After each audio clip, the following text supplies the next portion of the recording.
कब अश्क बहाने से कटी है शबे हिजरां, कब कोई बला सिर्फ दुआओं से टली है। सर मैं 100% चाहता था कि मैं अपने भाई साहबजादा की बातों को एंडोर्स करूं। मैं तो चाह रहा था कि 100% उसको एंडोर्स करूं, लेकिन उनके जो इख्तितामी कलमात थे उसके बाद मैं कहता हूं कि मैं 80% में अपने भाई की बातों को एंडोर्स करता हूं। 20% में तस्हीह की गुंजाइश है। सर फलस्तीन हम बचपन से हर जुम्मे में आजाद कराते हैं, हर ईद के दिन आजाद कराते हैं और अब बूढ़े हो रहे हैं। ये और सर आप यकीन करें कि 80 लाख यहूदी हैं और 80 लाख तो हमारे पास उलमाए दीन है जिनकी दुआ कबूल नहीं हो रही। यानी जितने वो कुल टोटल हैं उतने तो हमारे पास उलमा हैं जिनकी दुआ कबूल नहीं हो रही। उससे ज्यादा होंगे हमारे पास 25 करोड़ में, लेकिन अगर कमो बेश कर लिया जाए तो इतने तो होंगे। सर बात हुई, आप नजमुद्दीन अरबकान ने एक बड़ी खूबसूरत बात की। उसने कहा कि हम 1.5 अरब मुसलमान अभी भी अबाबिलों का इंतजार कर रहे हैं कि वो आएंगी और उनको मारेंगी, और कसम खुदा की अगर अबाबिलें आ भी गई तो वो उनको नहीं, पत्थर हमें मारेंगी कि तुम लोगों का ये हाल है। जनाब अली बात की कश्मीर और फलस्तीन की, और मैं हरगिज ये नहीं कहूंगा कि मैं टोटली जो है नॉन पॉलिटिकल रहूं। मैं क्लियर बता रहा हूं कि जो फैक्ट्स होंगे मैं उन पे बात करूंगा, फिर वो चाहे आपको पॉलिटिकल लगे चाहे आपको नॉन पॉलिटिकल लगे। दिलो जान से हम चाहते हैं और समझते हैं, बखुदाल मैं कलमा पढ़ के कह सकता हूं कि मुझे हमेशा यह ख्याल आता है कि हम गुनाहगार तो वैसे ही रोजे क़यामत मारे जाएंगे, अल्लाह माफ करने वाला है, लेकिन इस गुनाह से, इससे कैसे माफी मांगेंगे जो हम रोज टीवी पे देख रहे हैं? इसका क्या जवाब हमारे पास होगा? क्या माफी मिलेगी? ये हर रोज हर वक्त ख्याल आता है। लेकिन एक बेबसी है, एक बेहिस्सी है। आज आपको साहिबजादा साहब इस ऐवान की तारीख भी आपको मैं बता दूं।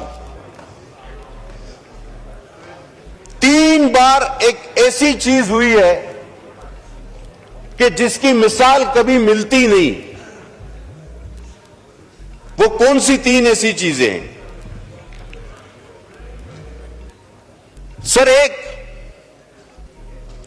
इस हाउस में इस्राइल के हक में तकरीर हुई है और कहा गया कि उसे तस्लीम करो। आप रिकॉर्ड उठा के देख लें वो किस जमात और किस रुकन ने की, और उस जमात ने अपने उस रुकन की कोई बाज पुर्स नहीं की, कोई एक्सप्लेनेशन उसको नहीं दिया, ना उसको कोई सस्पेंड किया, ना उस पर कोई कार्रवाई की। That means that was matter of policy. इस हाउस में आप कहेंगे कि वो कौन? अस्मा हदीद साहिबा पिछली असेंबली में हमारे साथ थी। उन्होंने यहां खड़े होकर तकरीर कहा कि भाई तुम लोगों को मसला क्या है, अपोजिशन वालों को। हम अपोजिशन में थे, हम अपोजिशन में थे। उन्होंने कहा रिकॉर्ड मौजूद है, रिकॉर्ड मौजूद है, आप उठा के देख लेना, रिकॉर्ड मौजूद है। आप रिकॉर्ड उठा के देखें। अस्मा हदीद साहिबा ने कहा कि तुम लोगों को मसला क्या है, इसराइल को तस्लीम नहीं करते, और साथ साथ यह भी कहा रिकॉर्ड पे, उन्होंने कहा कि जब हम दुरूद बेचते हैं नऊज़ुबिल्लाह तो उन पे भी बेचते हैं, तो जब दुरूद बेचते हो तो उनको तस्लीम करो। लफ्ज ब लफ्ज मुझे याद है। अच्छा अब दूसरी एक अनोखी बात आपको बताऊं। अच्छा एक ही जमात है कि जिसने किसी यहूदी के लिए बाकायदा, जिसने किसी यहूदी के लिए बाकायदा कैंपेन चलाई हो। अब आप ये भी कहे हमें नहीं पता। गोल्डस्मिथ का बेटा सादिक खान के अगेंस्ट एक यहूदी के लिए पॉलिटिकल कैंपेन किसने चलाई, ये भी कोई दूसरी मिसाल नहीं मिलेगी। अब तीसरी पे आता हूं, अब मैं तीसरी पे आता हूं।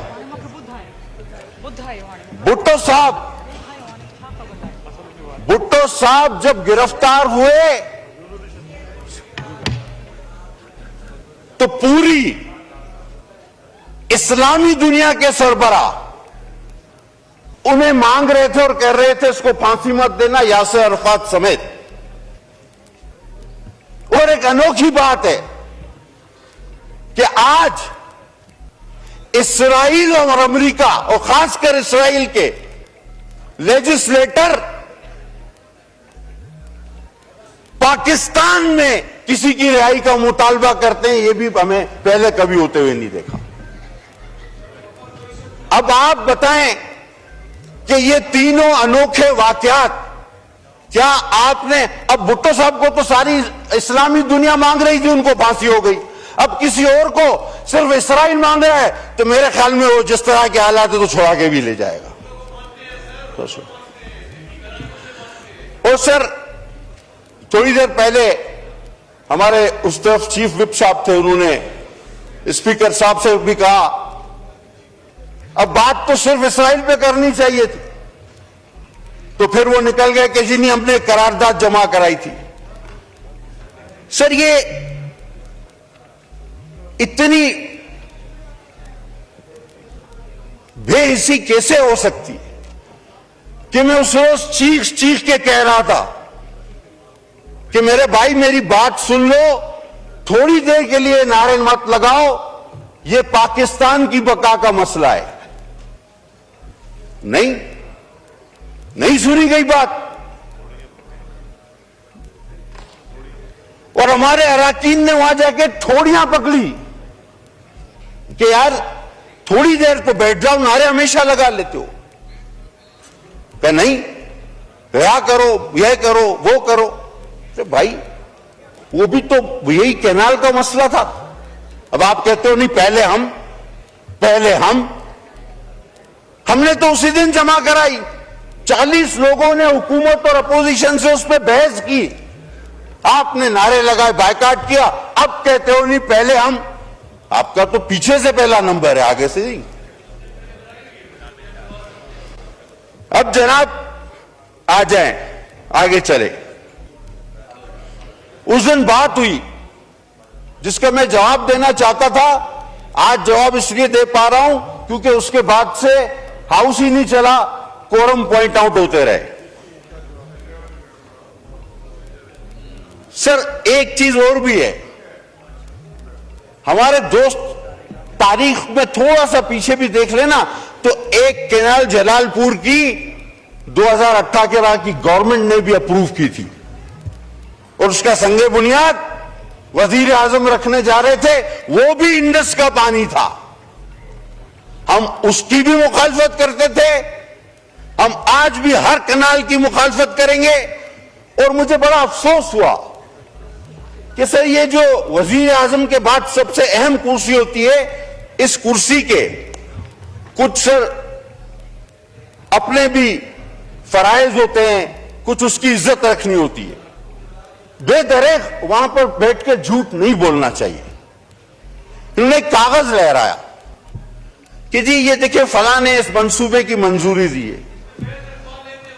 अभी इनको इतना अकल नहीं, इतनी समझ नहीं, इतना इल्म नहीं कि वो मंजूरी का फोरम ही नहीं, और उनके जो ख्यालात थे, जो उनका तासुरात थे, जो उनका फैसला था, वो उन्होंने आपके सामने मुश्तरका इजलास में सबके सामने बयान कर दिया कि जो कि बिल्कुल ये था कि नो नो नेवर।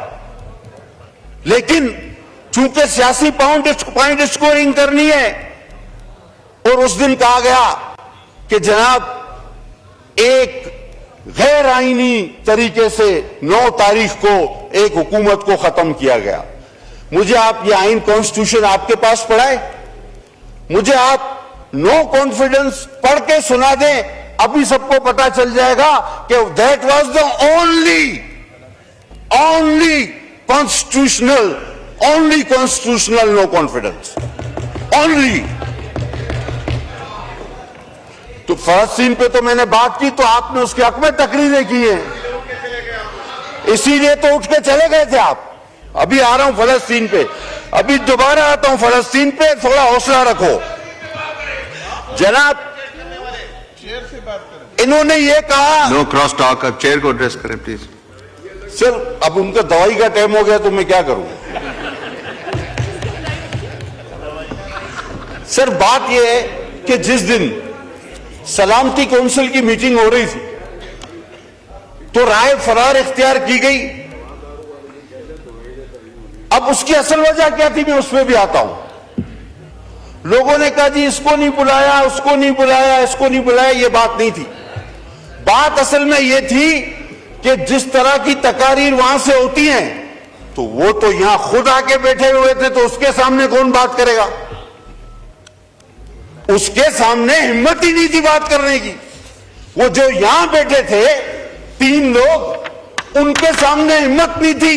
रात तक आपस में ये होता रहा कि तुम बोलो, बाद में कहा जाते ही नहीं, बाइकाट का बहाना बना लेते हैं। इसके सामने बात कौन करेगा, इनके सामने तो हिम्मत ही नहीं। अब पीठ पीछे बात जितनी चाहे करा लो।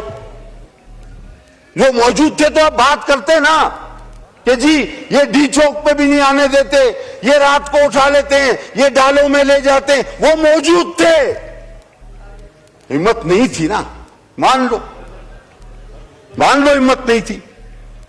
और कहा जी कि बाजवा के जरिए आपने जो है वो एक करारदाद, यार आपने तो हाजिरी भी कर्नल के जरिए लगवाई है इस ऐवान में। ना कर सकता है कोई कसम खाएगा मेरा भाई, कोई दुरूद पड़ेगा कि बात गलत है। या तो हाजिरी भी कर्नल के जरिए, कोरम भी कर्नल के जरिए, बजट भी कर्नल के जरिए, इस पे भी तो दुरूद पड़े, कसम खाए ना आप। और फिर कहा गया अचकजई साहब के लिए और अख्तर मेंगल के लिए कि जी देखिए इनके साथ बड़ा जुल्म। तो क्या पीडीएम का हिस्सा नहीं थे अचकजई साहब और मेंगल साहब? क्या उस नो कॉन्फिडेंस का हिस्सा नहीं थे अचकजई साहब और मेंगल साहब? वो भी तो इसी का हिस्सा थे। तो यानी कड़वा कड़वा थू थू, मीठा मीठा हप हप, जो आज आपके साथ आपको सूट करे वो ठीक है, जो नहीं करे वो गलत है। और सर वो हुकूमत क्यों बनी थी? वो जो तकरीर थी फलस्तीन की, that was a policy statement, वरना उस पर बहुत बड़ा रिएक्शन आना चाहिए था। 4-5 काम होने थे उस हुकूमत में जिसमें हमें अल्लाह ने बचा लिया। 2 तो हो गए। अब साहिबजादा साहब ने कहा फलस्तीन और कश्मीर में तवज्जो चाहूंगा आपकी। कश्मीर कब गया मुझे बताएं।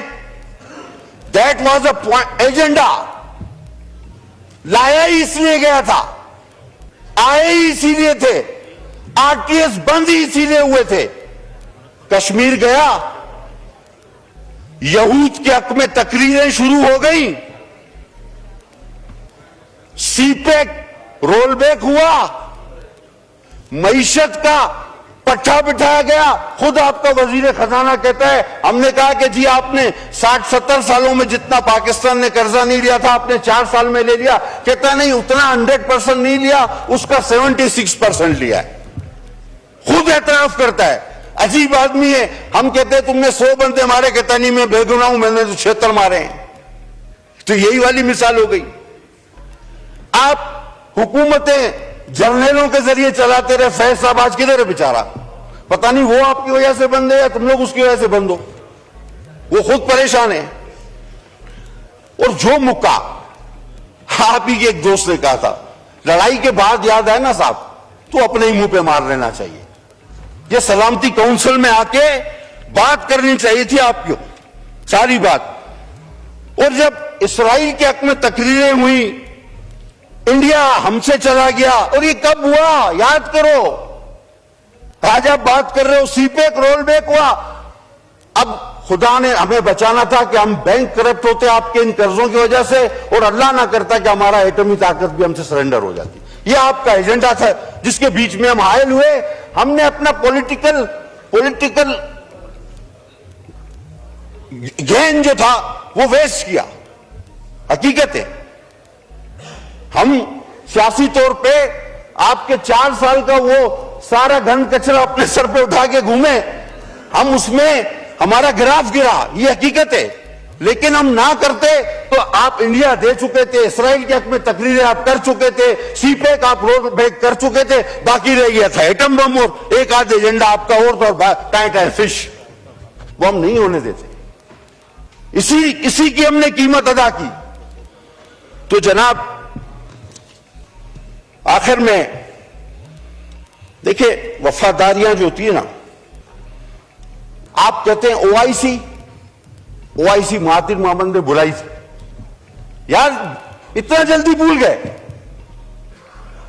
इन्हीं वजीर आजम ने मलेशिया में ओआईसी रखवाई थी, एंड टाइम पे उधर मलेशिया में रखवा के खुद नहीं गया, भाग गया, बोला मैं नहीं आ रहा, यूटर्न। अब आप महातीर की बात की ना आपने, मैं आपको भी तारीख दिखा देता हूं। यही वजीर आजम ने कहा था कि ओआईसी वहां रखते हैं इस्लामी, वो भुट्टो था, भुट्टो। ओआईसी बुलानी है तो फिर भुट्टो चाहिए, और ओआईसी के बाद फांसी भी लगती है उसके लिए, फिर भुट्टो चाहिए। ये लोटो लुटेरों से काम नहीं चलेगा। आपके स्टेजों से जो बोल रहे हैं वो कभी नवाज के नौकर थे, मैं साबित करके दूं आपको, कभी नवाज के नौकर थे, कभी चौधरी के चपरासी थे जब काफ का दौर था, मुशर्रफ का दौर आया तो मुशर्रफ के मालिशिये बन गए, और अब कप्तान के कारिंदे बनने की कोशिश कर रहे हैं। ऐसे लोगों से आप उम्मीद रखते हैं? हुजूर करारदाद लाएं, हम सपोर्ट करेंगे। लफ्जी तौर पे करारदादें आती हैं, पास हो जाती हैं, लेकिन कौलो फैल में बड़ा तजाद है। फैल चाहिए, अमल चाहिए, और अमल जिसने करना है हम उनके साथ खड़े हैं। पीपुल्स पार्टी 2 कॉजेस पे, भुट्टो साहब ने कहा मैं नींद में भी धोखा नहीं खा सकता। कश्मीर का फलस्तीन, यासिर अरफात ने उस डिक्टेटर से खाने काबा में कसम ली कि भुट्टो को फांसी नहीं देना, उसने वो कसम खा के मुकर गया, जिसके शाह फैसल भी गवाह थे। वो ओआईसी के बाद ही हुआ था सब कुछ, याद करो। उस जमात से हम हैं, हम नींद में भी इस पे, हमारी जमात का मैनिफेस्टो इस पे बेस करता है कश्मीर और फलस्तीन पर, हम इसमें नींद में भी धोखा नहीं खा सकते। आपने क्या किया? मैं बखुदा ना भी चाहूं, आपने तो लोगों को बेवकूफ बनाया कि जी ये कर देंगे वो कर देंगे, और फिर हेलीकॉप्टर से ही नीचे नहीं उतरते थे। दुनिया में सबसे ज्यादा अमरीकी सदर इतना हेलीकॉप्टर इस्तेमाल नहीं करता। आप घर और ऑफिस के बीच में हेलीकॉप्टर से ही नहीं उतरे। 4 साल में ये आपने सारी तबाही कर दी जो मैंने आपको गिना दी। कि कश्मीर आपसे गया, दोबारा रिपीट करूंगा, बार बार रिपीट करूंगा। इसराइल के हक में तकरीरें हुई, आप बैंक करप्ट होने जा रहे थे, आपका एटम बम जा रहा था, तो आपने क्या किया? अंडे, मुर्गी, कट्टे, जर्मनी, जापान, भैंसे बेचो, वजीर आजम हाउस की मर्सिडीज बेचो, गाड़ी बेचो। ये क्या मजाक था? वॉशरूम साफ करो, पता नहीं क्या क्या, 12 मौसम। बहरहाल एक लंबी बहस से छोड़े। सर हम बिल्कुल सपोर्ट करते हैं इसको। मैं हबीब जालिब के शेर पे इख्तिताम लूंगा। बहुत मैंने सुनी है आपकी तकरीर मौलाना, मगर अब तक नहीं बदली मेरी तकदीर मौलाना। हजारों मिलके फलस्तीन के लिए क्यों नहीं लड़ते? फकत दुआओं से नहीं कटती जंजीर मौलाना। बहुत मैंने सुनी है आपकी तकरीर मौलाना। बहुत शुक्रिया।